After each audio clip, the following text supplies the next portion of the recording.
Hi Statesman Nation, this is Wade Steinluggy, Director of Athletics Communication here at William Penn, here with Athletics Director Nik Rule.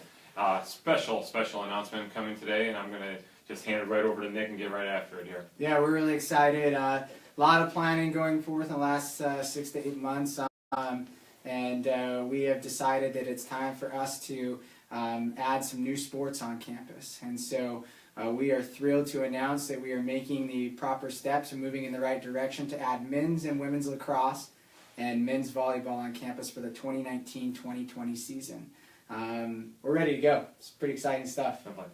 And looking behind us, we'll just make sure you understand what they're going to be wearing. This is men's volleyball, women's lacrosse, and men's lacrosse to the your far right.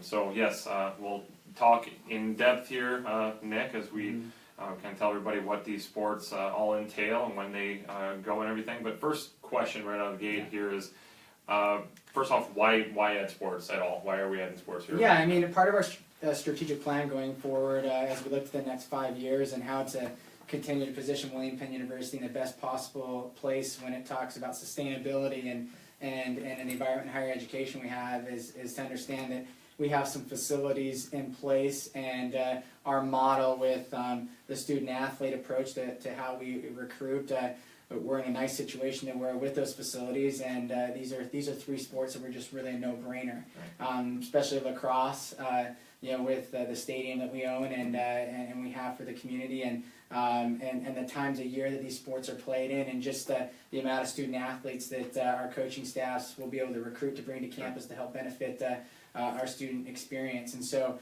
we just felt like it was the right time. The environment is really nice in the NAIA and in college athletics for these three sports. They're emerging, they're growing, they're invitational status right now in the NAIA, and I really believe that we'll see very quickly these sports become national championship status sports here in the near future. So we felt like getting in now was going to allow us to get in on the right time, to where if we maybe waited and explored the option for 3 or 4 more years, we might be too late. So we think the timing is right. We're right in the start of our second stage of our strategic plan going forward, and it's just the perfect time. It's just a no-brainer from our side of things. Yeah, definitely. I think just fill in the gap a little bit on when you're talking about perfect time.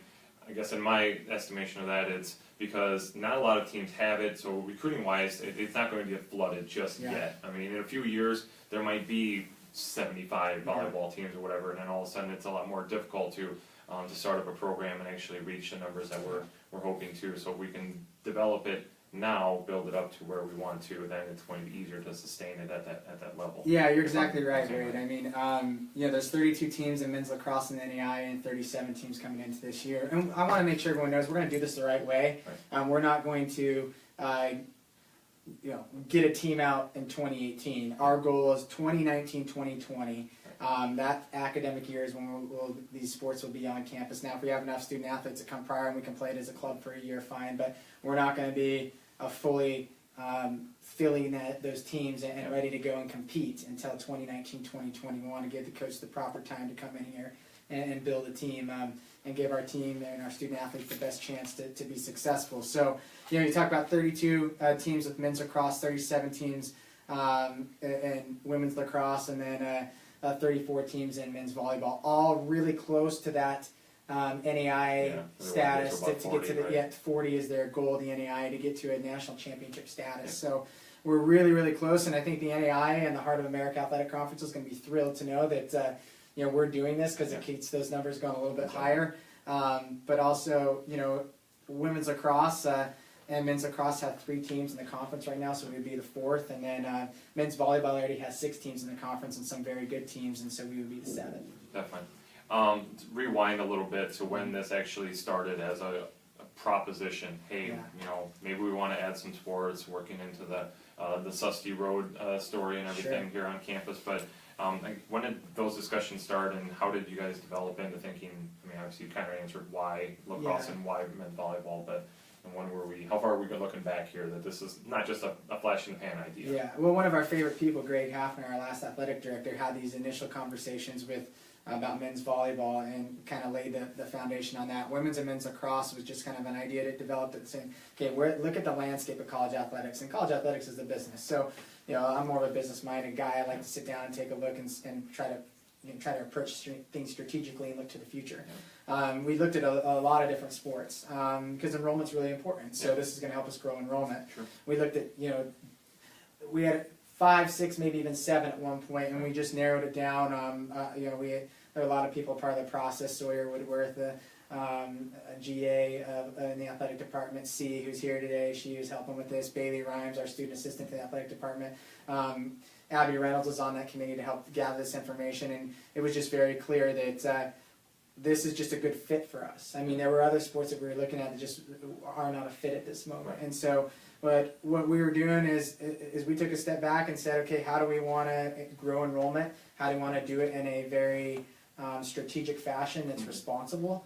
And so in the last 6 to 8 months, lacrosse has really started to develop. Men's volleyball, the seeds are planted.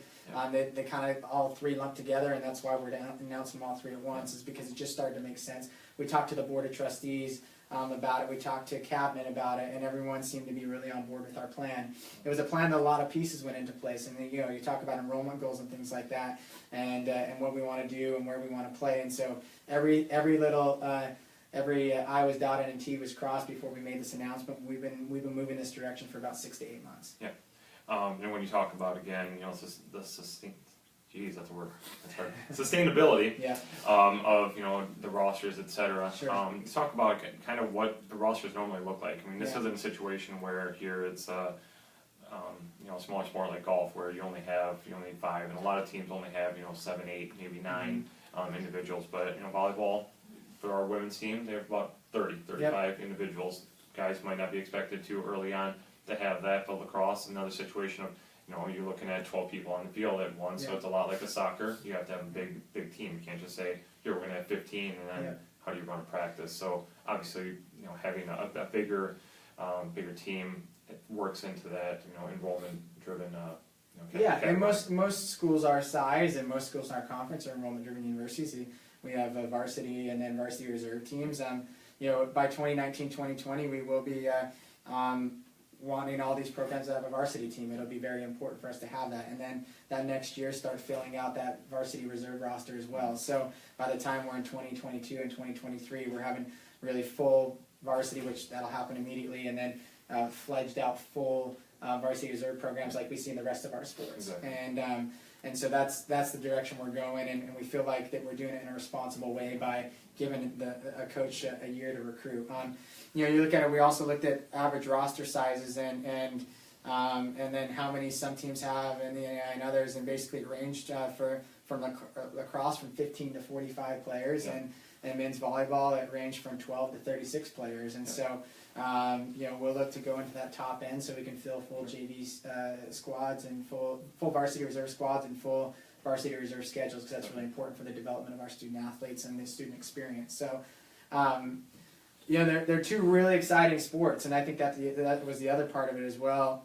Why did we add them? Is that lacrosse is really exciting. That's a fun sport to watch. It's not necessarily something that has caught fire in all parts of the Midwest yet, but the coasts are really popular. The cities are really popular, and again, we have the perfect, just right out here, we have the perfect stadium for it. And then men's volleyball. Talk about a sport full of athletes. My goodness. And they're going to be really good spectator sports as well that we think Statesman Nation will really enjoy watching and following. Yeah, definitely. Going the other direction, talking about the future, you've already talked about the expectations for the rosters, etc. But let's talk a little more short term, getting coaches in. What's the timetable there, and the expectations and everything? Sure. I mean, we're going to start assembling committees for. Right now, what we're going to do is we're going to look towards having one coach for men's and women's lacrosse, kind of a similar model that we have with our soccer programs right now. We'll take a step back and reassess that after a few seasons and see how things are going.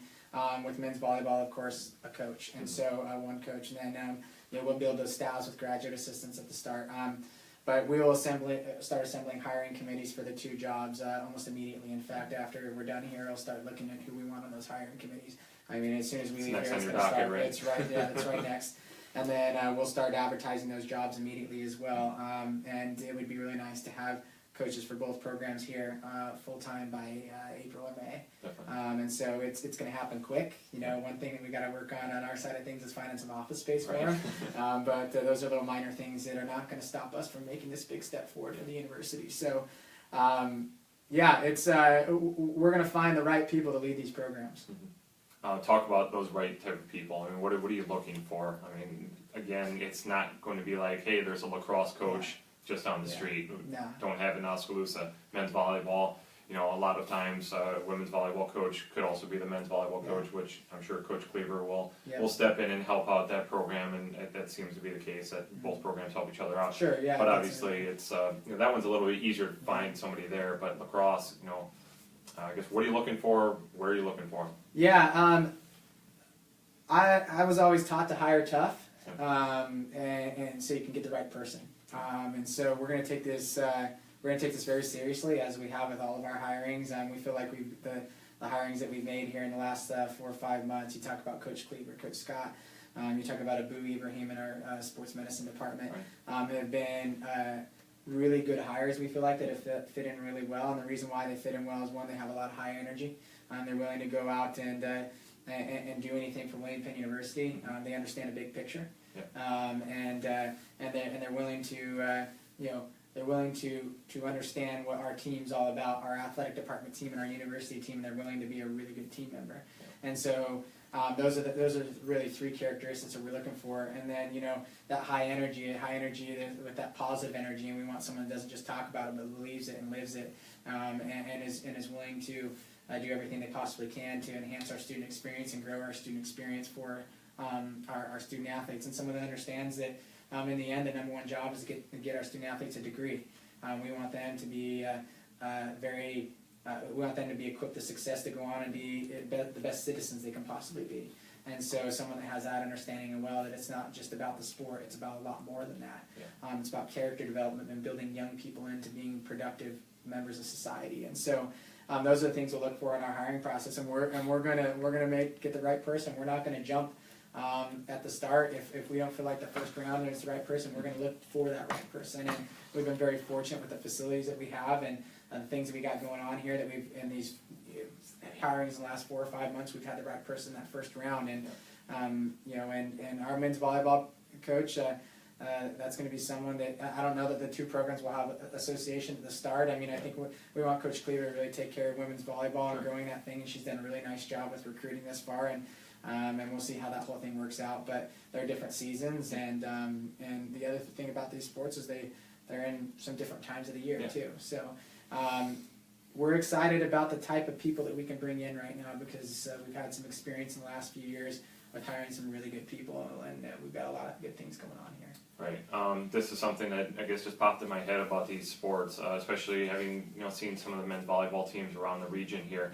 There's a lot of international flavor to that, which I'm sure lacrosse might be to another point. I don't know. We talk more of national numbers, not international numbers, but I'm guessing that that definitely could lead into international recruiting as well. But that leads right into William Penn and diversity, and not just getting here. We're going to get all kids from Iosca County type situation. Obviously, I mean, if there's a kid in Oskaloosa or New Sharon or Eddyville that's interested in these sports and have some background, great, bring them aboard. But again, runs right into our diversity of having kids from 40 different states and 10 different countries or whatever. These are great sports for that. Exactly. I mean, the greatest thing about William Penn, I think part of the reason why you and I have been here so long, is that our value and our culture is about embracing what we all have together as people throughout the world. For people who don't look like you, think like you, act like you, we are able to be a part of a community that really gets along and learns to understand one another and learn from one another, not find out what's different about one another. So we're over 20 different countries on campus, over 40 different states. Men's volleyball is more of a game where there will be probably more international recruiting. If you look at the participation levels in 2015 in high schools, 55,000 55,000 males played volleyball in high school in the United States. And then you look at lacrosse, which might surprise some people. Women's lacrosse had 88,000 and men's lacrosse had 180,000. And so there are more American kids that play the lacrosses than American kids that play volleyball, men's volleyball. However, it is growing significantly, and I think that you will see more of an international flavor on that men's volleyball team, but you're also going to see a lot of American kids too that are going to be able to go out and field the best team possible. I think it'll look very much like soccer, to whereas lacrosses are going to look very much like we'll probably say basketball or a lot of bigger cities. Yeah, I'm thinking volleyball. The Kansas City, the St. Louis, the Chicago, at least in our region, but then could be probably a lot of kids from You're going to see New the Jersey, coast. and Delaware, and New York, etc. You're going to see the coast. Sure. It's really big on the coast. I know where I grew up in Idaho, it's getting really big. Basically, any place that's on the coast and has ice hockey, it's big. Yeah. It's now growing to places that are really big with soccer too. So the sport's a very nice complement to those two sports, and so you'll see a different type of student athlete here as well, which will be really exciting. Definitely. Anything additionally you want to add? I think we hit all the major points. I think Statesman Nation knows what's coming down the pipe. This is great stuff. Yeah, in the next couple months we'll have a new coach. Yeah. Next year it's going to be all recruit. Hopefully, possibly, maybe having a club team out there, depending on how recruiting goes. The next handful of months, and then getting right after it. Both seasons going. Men's volleyball being more of a kind of a cross season there from January to April. And then definitely lacrosse being a spring sport. But February through May. Yeah, definitely. Well, and I think the one thing I should mention is that men's volleyball, everyone thinks that men's volleyball will take place in Penn Gymnasium. That's actually not the case. Right. Penn Gymnasium's rafters are a little bit too low for men's volleyball, and because the nets are a little higher, I think they're 8 foot. I think I remember you saying 8 foot. Yeah, 8 foot. So they're a little bit higher. And so actually, men's volleyball is going to be played in the Penn Activity Center. Yeah, you said they're 8 inches taller than 8 the inches women, taller, so you already have already there. And trust me, I've seen enough games helped out at Grandview's tournaments, and the guys get up extremely high, and if you can even dig at the ball that's coming off, it's incredible. It just flies. So we really think the gym would be tough, very tough to play in. We think the Penn Activity Center is going to be a really fun place to watch men's volleyball in 2019, or starting in 2020, 2019, 2020. We've got some ideas on how we're going to set it up. Obviously, we'll need to bring some bleachers in. Obviously, we'll have some seating up around the track area. But it's going to be a very unique venue for college athletics, and we're really excited about that. And of course, we mentioned the stadium with women's and men's lacrosse. We're looking at probably playing that on the turf. And so we have, those of you that don't know, at the stadium we have one side that's grass, which is where our soccer teams play, and one side that's turf where our football team plays. And so we'll probably lean towards putting lacrosse on the turf, because starting in February, February. I mean, we had a little snow recently, and we can clear turf off a lot easier than we can grass. Definitely. So they can get going right away. If we have a nice day that's 45 to 50, they can actually go out and hit it. So and in the end, the reason why we wanted to make this jump and add 3 sports was we felt like it was the best thing for William Penn University. Everything we do needs to be for what's best for William Penn. And so this was a no-brainer. These 3 sports for what is best for William Penn University. And we're going to do it the right way. We want everything that we do we want to be high achievers in everything we do in the classroom, and on the field of play or on the court. And we're going to find leaders that are going to build that. And so, it's a big picture approach to everything that we do. And this is what's best for us, what's best for our university right now. And it just so happens to be beneficial to our conference and the NAIA as well. It's a win-win all the way around, and we're excited to get going, Wade. Yeah, it's an exciting time for sure. I guess we didn't mention this, but this grows our athletics department to 24 total sports. So it's quite a few. We're looking forward to it though. Like I said, biggest problem right now is just getting them an office space, but that's small peanuts. See, when the biggest problem when adding a sport is finding office space, you're in a really good situation. Yeah, but you already have the field set up and everything. And we don't have to build anything to make these. We're going to have to make some small adjustments in different areas, but we don't have to. There's not going to be massive moving parts to make sure that we have a place for our student athletes to play. They already have 2 high-level facilities just waiting here for us. Exactly. It's a very exciting time for sure. So there'll be a lot more coming down the pipe as we're looking at adding the coaches and all of the recruits. I'm sure we'll have definitely some video on all those things coming down the pipe. But very exciting time here at William Penn here in Oskaloosa. So For everything else, statesmanathletics.com is your home for all William Penn athletics. So thanks, Nick, so much. Yeah, it's an exciting time. Yeah, let's go Statesman. You have more press releases. Yeah, I know. Yeah, that's the only negative. I got to work a little harder, but it'll be all great. So all right, thanks a lot, everyone. Thanks, everybody.